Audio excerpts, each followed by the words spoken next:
this the best movie since Endgame?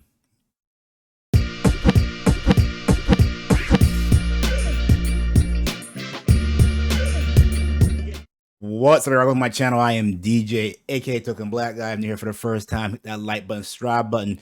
So I just got back probably about an hour or two ago from seeing Guardians of the Galaxy Volume 3.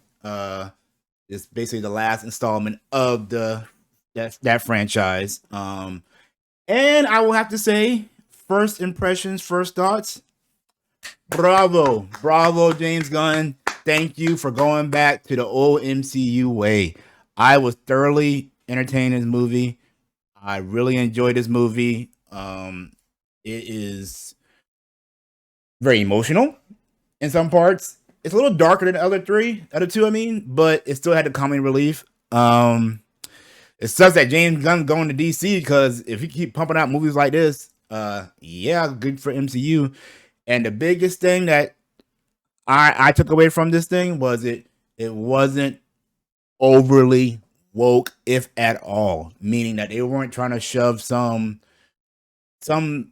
whatever agenda down your face in this movie. There was some things that they kind of subtly touched on, but it wasn't like, oh my god, you listen to this right here. It was just organically. Basically, this one is probably, in my opinion, the best movie of Phase 4 and probably the best thing since Endgame, honestly, in my opinion. I really enjoyed Black Panther, but I think this was actually better than that for the most part. The story basically, we all know, it basically focuses around Rocket and the whole team, all the Guardians trying to save Rocket. And I will say, by the way, this is non-spoiler. I'm not going to spoil anything for you guys. I want you guys to go see it yourself. Some things happen, and you're going to be like, please no, please no, please no. But just go in there and just, things work out somehow, some way. That's all I'm going to say. But yeah, it's really heavily on Rocket's past, which I thoroughly enjoyed, kind of finding out how he is the way he is and what happened to him in the past, because they kind of hinted on it in certain movies, but he never really talked about it. And I kind of like that subject of, when you have something that's traumatized you in the past and you don't talk about it, and it just eats at you inside, and depression and PTSD and stuff, because that's a personal thing for me. So I really related that in the movie. But yeah, it also deals with Quill and Gamora's relationship, because remember, it's not actually Gamora that he was in love with, is other Gamora. So it's him trying to deal with the loss but still have her, kind of thing.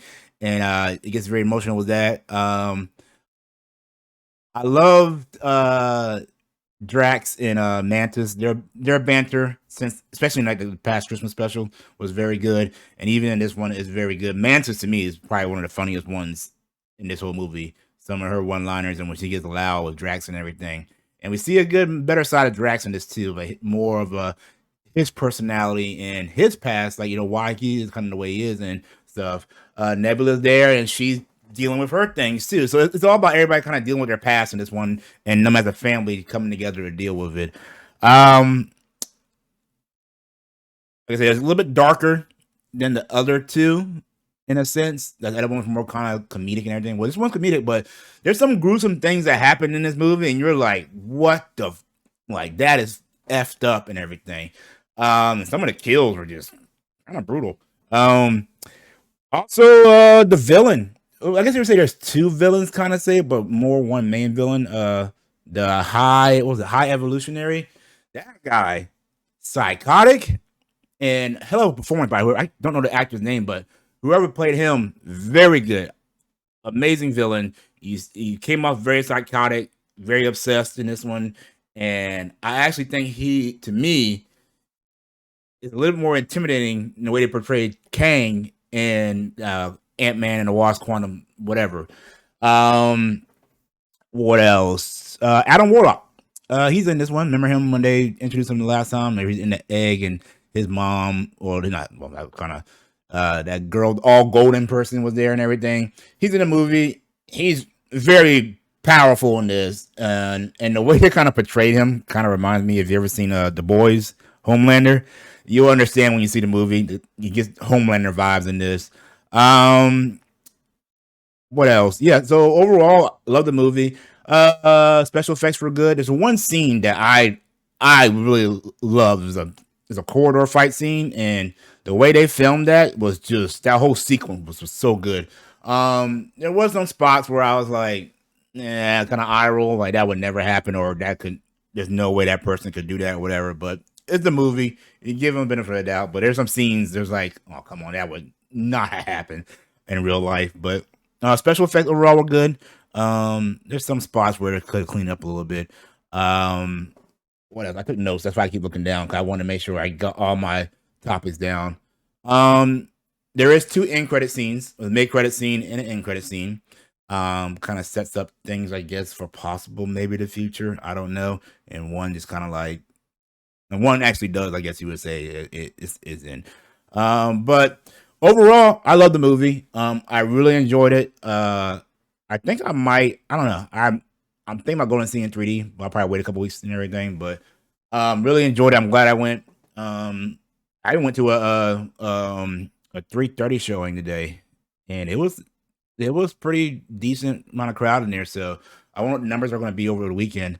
But critics score, I kind of agree with them. The 80% on top Rotten Tomatoes. I believe it was good to me. It was well paced.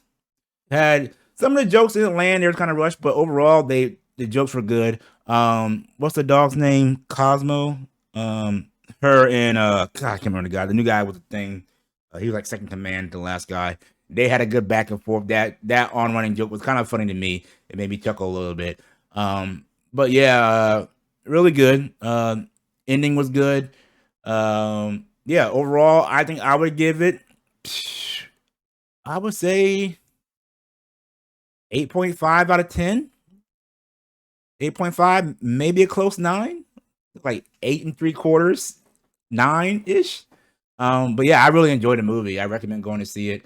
Um, Back to the whole James Gunn thing. It sucks that he's leaving because if this the kind of quality that he's gonna put out as far as um not necessarily the whole woke thing, but having that old style MCU feel. I say old style, but like, phase two, phase three MCU movies where it was like that the heyday of MCU was that's the feel I got of it. And it kept me excited through the whole movie. I wasn't like, oh my god, what the hell are they doing? But really enjoyed this movie. It just sucks that James Gunn is leaving now to go to DC, which actually gives me hope, maybe. Hope, I say that very loosely and very just, that DC might get a turnaround, but hopefully, the fact that Disney and Marvel, after firing James Gunn and brought him back, that was the move. Because you imagine if he wasn't here for Volume 3, that would have been bad. So hopefully they're learning and realizing, okay, we got to kind of go back to what made us what we are today, because we're losing a lot of money now, and they get back to the old ways. And I'm not saying that don't have inconclusivity and all that stuff and everything, but just do it organically. Do it organically. Don't force it, because we can tell when it's forced. We can tell when it's forced. And yeah, hopefully moving forward, MCU, Disney, they get it right from here on out and give us more quality like this.